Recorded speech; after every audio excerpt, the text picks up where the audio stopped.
Very happy to be here today. I'm Molly Kelly, and I'm going to talk to you about one of my very favorite subjects, sex. Whew, sounds like fun, doesn't it? Talking about it. You might be saying, why would a woman her age, 28, want to talk about sex? You're all fresh. Okay, I'll come clean on my age. I'm somewhere between 40 and 50, and the only hint I'll give you is I've been there for a while. Is that okay? Why do I want to talk about sex? Because everybody else does. It's in the songs, in the movies, in the magazines, in the books, in the TV, in the sitcoms, in the soaps. I often wondered why it was they called them soaps till I watched them once. It's because they're forever working themselves into a lather. Did you ever watch them? Everybody does it with everybody. When they finally fall in love, they find out they're brother and sister. It's just, they're unbelievable. That's what they are.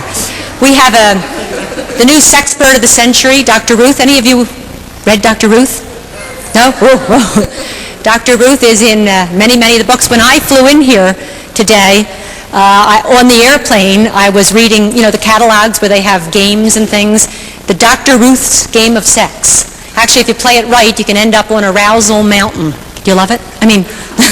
That's honestly. So, one of my problems is that I don't see our young people as respected today by adults. I see them as sold short, and I have a problem with that because I'm sick and tired of adults putting teens down, saying that they're all kind of sexual maniacs and they have to do it anyway, so we, the adult world, have to take over. That's simply not how I see you. I respect you. I respect your sexuality and your ability to make decisions about your sexual behavior.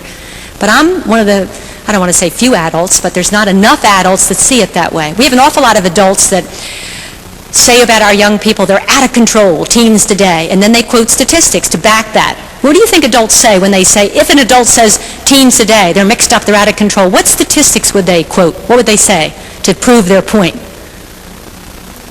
Huh? Well, like premarital sex and how they have to go get married, and like the drug abuse. Drug abuse, premarital sex. What else?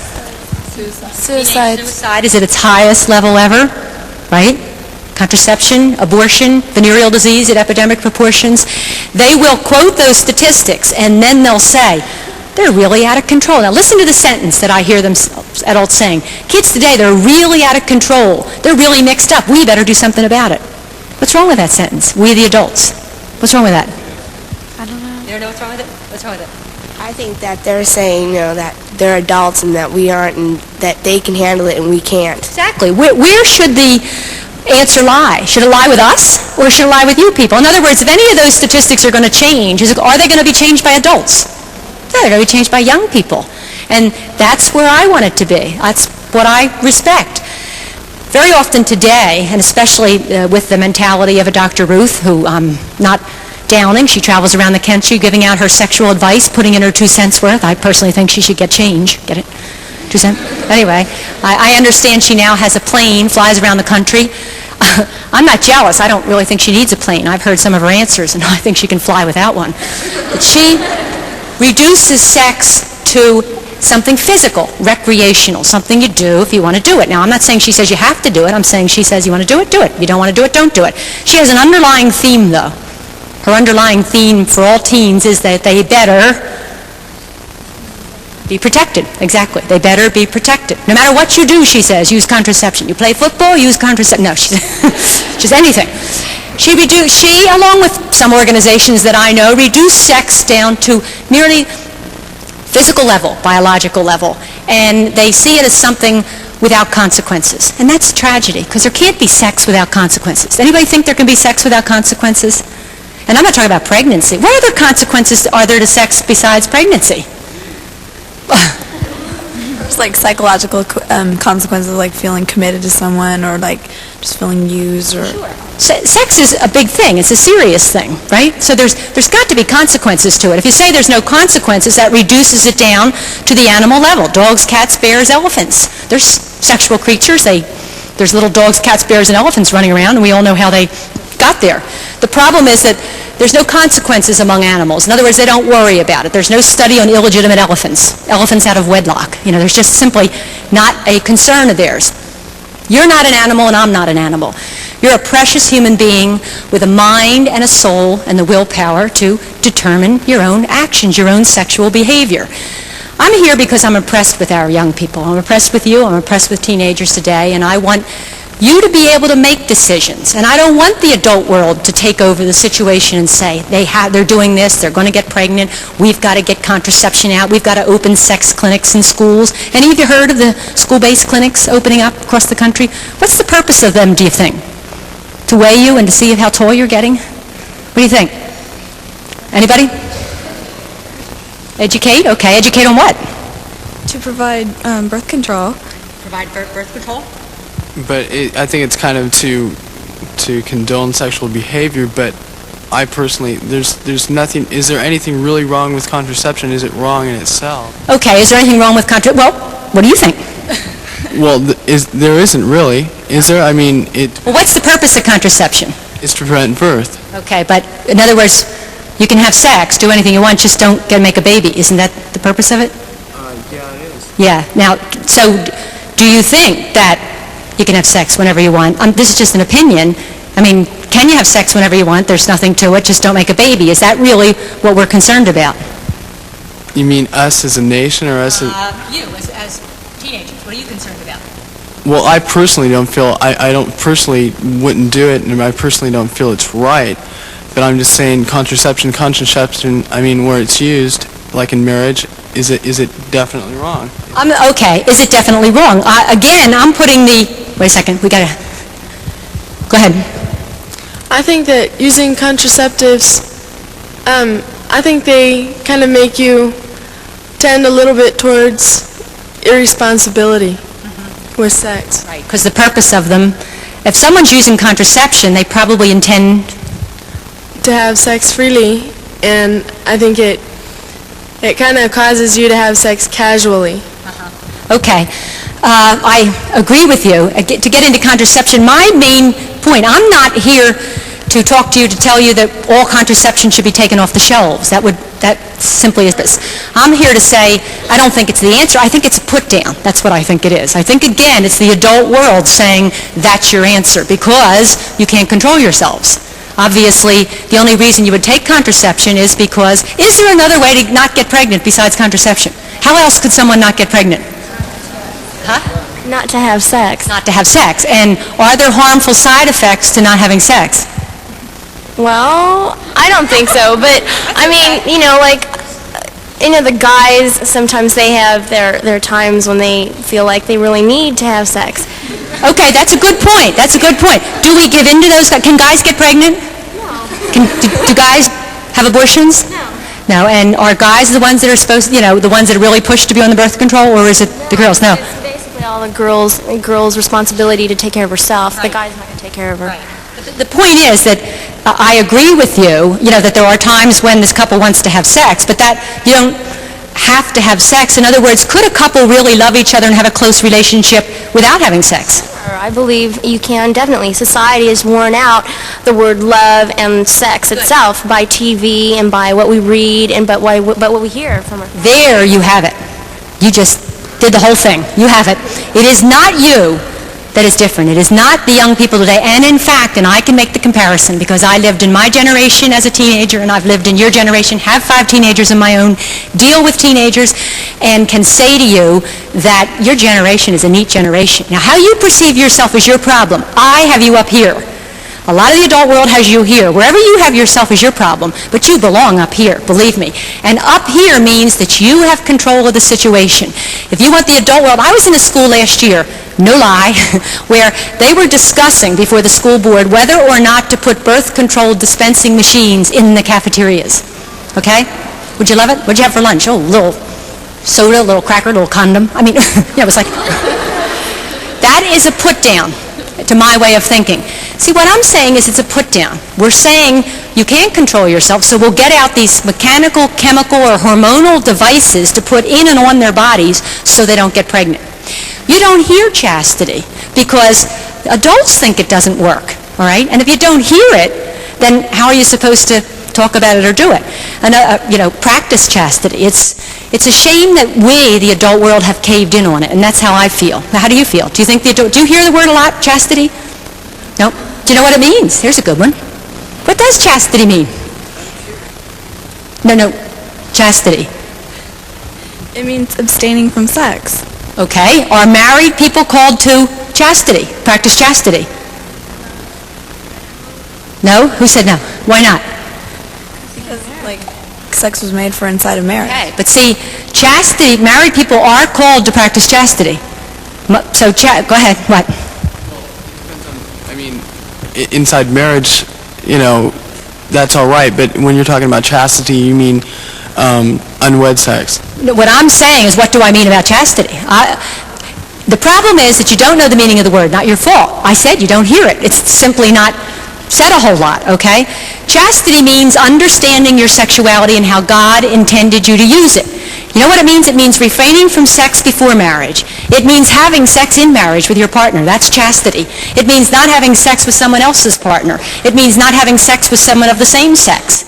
It means understanding the whole picture. You know why I like the word? Because it's a positive word. It's a yes word.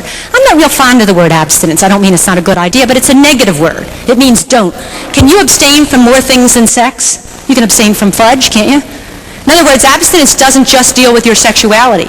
The word virgin doesn't move me a whole lot, meaning once you've done it, you're not a virgin.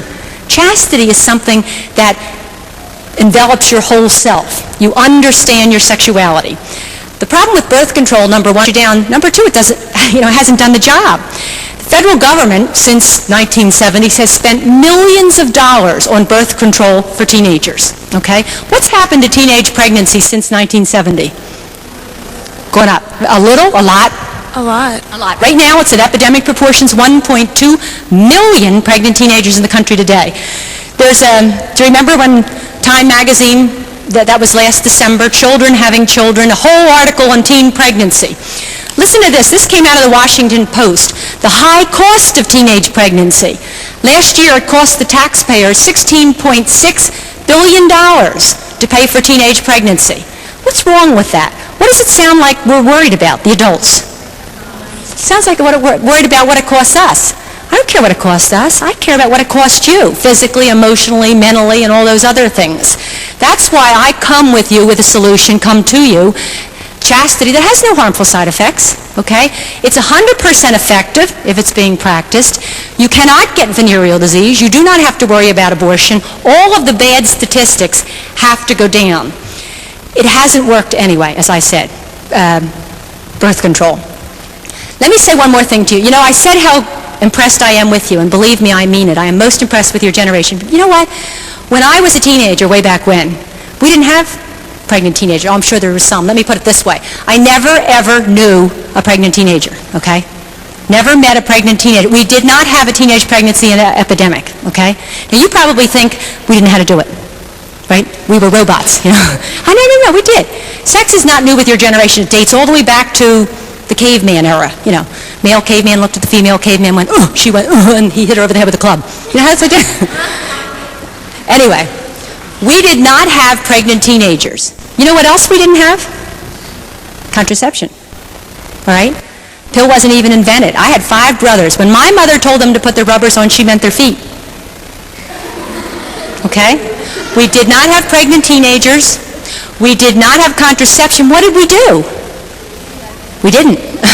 Okay, why? Are we different? Why didn't we have an epidemic of teenage pregnancy, and why do you have it? And you're better than we were in so many ways. Believe me, you're more sensitive and caring and concerned a generation than we were. But you're the ones that having all these problems. Why? Why is it so different today? Today, it's now accepted in society. They have sex and things like that freely exposed in movies and TV programs. You said it. I wanted to ask you, who puts the TV programs with the sex on, the children or the parents? That's right. Who does? Well, the adults. You mean turns it on and watches it in their homes? Adults. Don't they? Yeah, okay. I'm saying I think a lot of the problem lies with adults, but that can't let you completely off the hook. You're the ones that are suffering from it. But adults are the problem. Society has okayed sex. That's right. It's become the number one commodity. Am I saying anything's wrong with sex? I know, don't misunderstand me. I have 8 children. I didn't think anything was wrong with it, okay? I also was married. My husband is a physician, was killed in a sledding accident. I loved him. I loved him. I love him today. We had 8 children. But Sex is a beautiful, tremendously powerful gift from God. There is nothing with it. It only becomes negative and harmful when we misuse it, just like anything else. Is there anything wrong with alcohol? Yeah, okay. But if I went home, was really tired, put my feet up and had a little glass of wine, am I awful? No. So there's really nothing wrong with it, okay? It becomes wrong when... You abuse it. When you abuse it. Same with drugs. How many of you have been on drugs? You never took an aspirin. You never took, or is that drug? What do you buy in a drugstore? Not crack and cocaine, you buy drugs, okay? When they are used to get better, they're good. When you're used to shoot them up to feel good, they're bad, right? Depends on how we use something. Is anybody afraid, well, I mean, most adults, don't most adults say no to drugs and say no to alcohol? Has this school had a presentation on drugs? Or have you ever had anywhere a presentation where it says, don't take drugs? You must have heard it somewhere. All right? Now, all of a sudden, they're saying don't take drugs, but some drugs. You can take some drugs. Is the birth control pill a drug? Sure, it's a drug. Does it have the same effect on every single person? Oh, no. It depends on your chemical. Can it have harmful side effects? Oh, make no mistake about it. Sure it can. Has it? There are some pills called sequentials that have been taken off the market. They have been so devastating to a girl's body. So, it's sad that we turn around and, again, we the adults cave in and suggest that you put artificial things in your body. We're not afraid to say no to other things, but when it comes to sex. How about this? If prom time was coming and your school would say, listen, before you go to the dance tonight, you got to come into the gymnasium, you got to bring your girlfriend or your boyfriend, the two of you have to come in, and I'm the teacher, we'll get all the teachers here, and we're going to give you a drug called antibusin. Any of you ever heard of that drug? Antibusin is a drug that some alcoholics take because if they can't say no to alcohol, they're afraid that they might drink, but they don't want to drink, they take this pill. They stay on it. And if they drink while they're on this pill, they get violently sick. They throw up. So the fear of getting so sick stops them from drinking. Right now, you're going on your prom weekend, we don't want anybody to die on the highway, so we'll have you all come into the gym, we'll give you all antibusin. Nobody would die on the highway. Might throw up on each other all weekend, but, right? Does any school do that? No, wouldn't that be a put down? You can't say no to drinking, so we're just simply going to put drugs in you. It's so sad. Don't you see what we've done to you? If you have a couple of kids, okay, I have 8, but say I had 3 or 4 little ones, and one of them I thought was exceptionally ugly. I just said, shh, get out of here, you're ugly, That kid's going to grow up thinking ugly. Even if he's tremendously or she handsome or pretty, aren't they going to grow up and think they're, because I psychologically abused him. I said he was ugly. If you tell someone they can't say no, they grow up thinking they can't say no, right? How many of you, when you were little, you went in the kitchen, your mother probably said, or your father, don't touch the stove, right? Because it was on. They might have even hit your hand and said, don't touch the stove, okay? How many of your parents went, here she comes again, get the stove, and they move the stove. People don't move the stove, do they? They tell you, don't touch the stove. You sit back there. It's become a number 1 commodity, sex. It sells things. It sells products. It sells songs. And it's how it's used. It's used to confuse you. Sex is a beautiful, beautiful thing and can be a beautiful thing between 2 people who have made a lifelong commitment to each other. But outside of marriage, you use each other as property. You want what you want without making the commitment. And that's kind of sad because it takes it away from its once place of honor where it is a sacred, unique gift of giving. But just look at the songs today so you'll understand. You can't make comparisons, your generation. And it's not your fault in many ways. You have the songs of today. Do it to me one more time. I want to make my slow hands lay across my big brass bed when my body's had enough of you like a virgin. Whew. Right? Do it, do it, do it, do it. You want to hear the number song, one song when I was a senior? Ready? Shaboom, shaboom. Yada da yada da yada ya. Want to hear the number 2 song? You didn't want to hear the number 1. Want to hear the number 2 song? When the moon hits your eye like a big pizza pie. No wonder we didn't get pregnant, right? That's not arousing, is it? Our songs were not arousing. How about our movies? Oh, no. Are your movies, have you seen movies? Are there movies out today that are arousing, that are very sexual?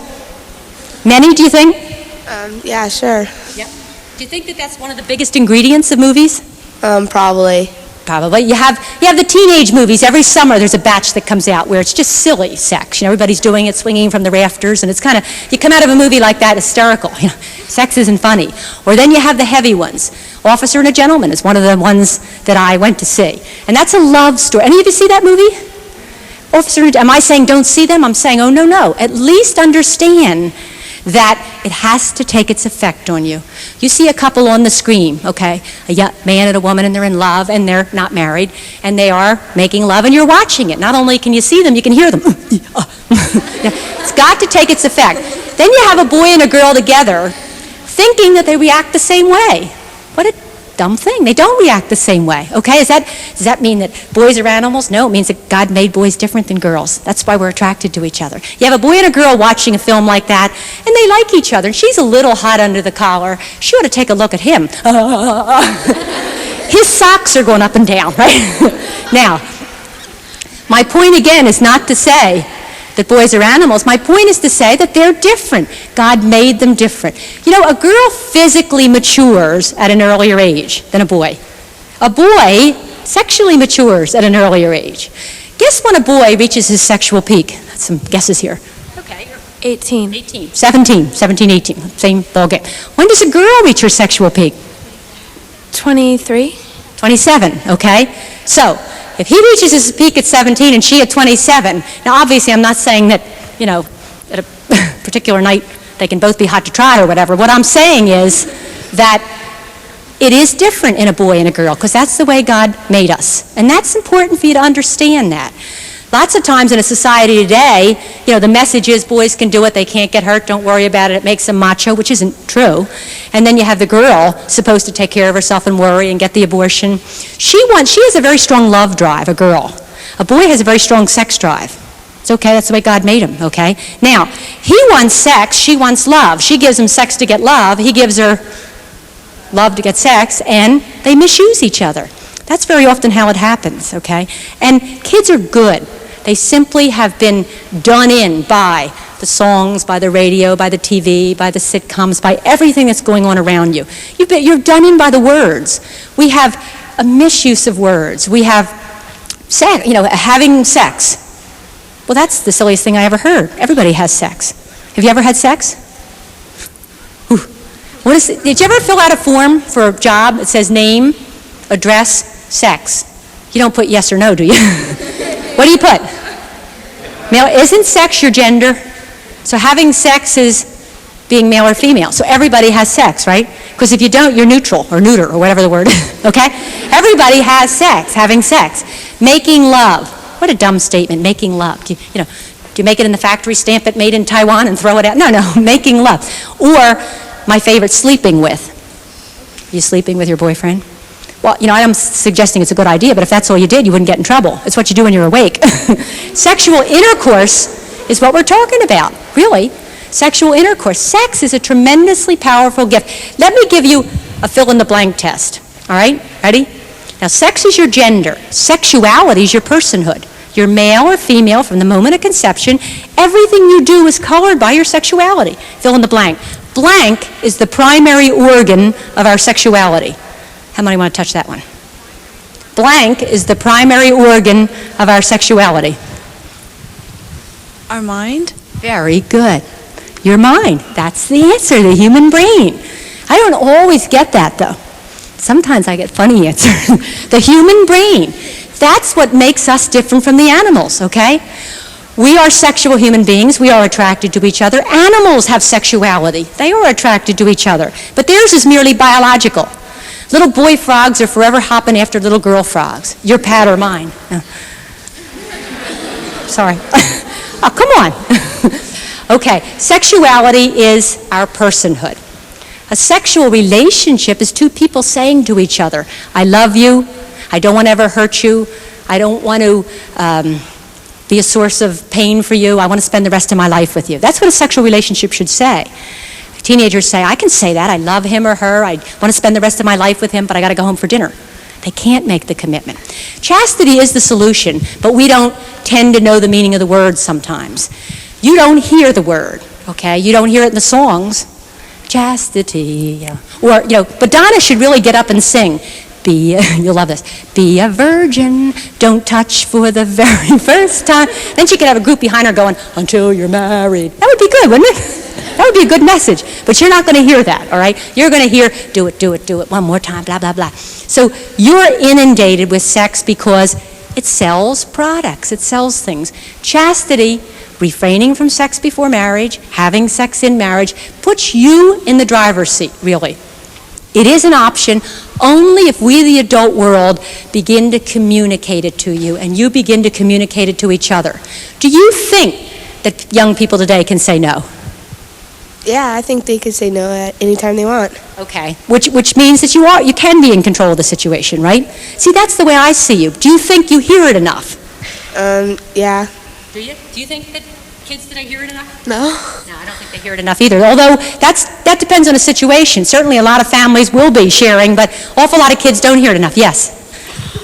Obviously, a lot of us can say no because not all girls walking around that are under 20 are pregnant. Absolutely. There's no question. You know, the statistics, I was in a debate once where the other person said all kids today are into sex. Again, what a put down of your generation. The point, though, that they're not walking around pregnant can mean they have abortions. In other words, there's 400,000 teens that aborted. But I'm with you. There's a lot of teens that do not have sex because they respect themselves. Let's not put everybody in the same category. But those that do have sex, I do not think are evil or bad. I think that they are confused because we, the adult world, has confused them, sent very confusing messages. Yes? It seems like the parents or the adults aren't giving us credit to be able to say now, that they think that we have no choice, that we're going to grow up and we're just going to go out and do it, that that's what we're going to do. That's the sad part, because you can say no, and if you heard it more, again, you should be in the driver's seat, not us. If somebody says to you, I really respect you, I want you to take control of the situation, you feel good about yourself. That's what I want you to do, because you are good kids. Well, I think we can say no, but like a lot of times the guys always say, well, you know, it's right, you can do it, you can do it. But then we all know that if you do it, how many people do you know do it and they have the reputation, oh, she does it all the time, and she has a really bad reputation of doing it. And we all hear that and go, well, no, I'm going to say no. Who gets the bad reputation when the two people have sex? The girl always. Isn't that sad, though? Don't you think a boy and a girl sharing this whole thing the same? Yes. Yes, they should, right? You know, that's another part of the problem with the adults. That's not what you see in the movies. You see the guy walking away, you see the guy not getting hurt, you see the guy scoring, whatever you want to say it, and the girl getting hurt. That's sad, because I see boys and girls the very same.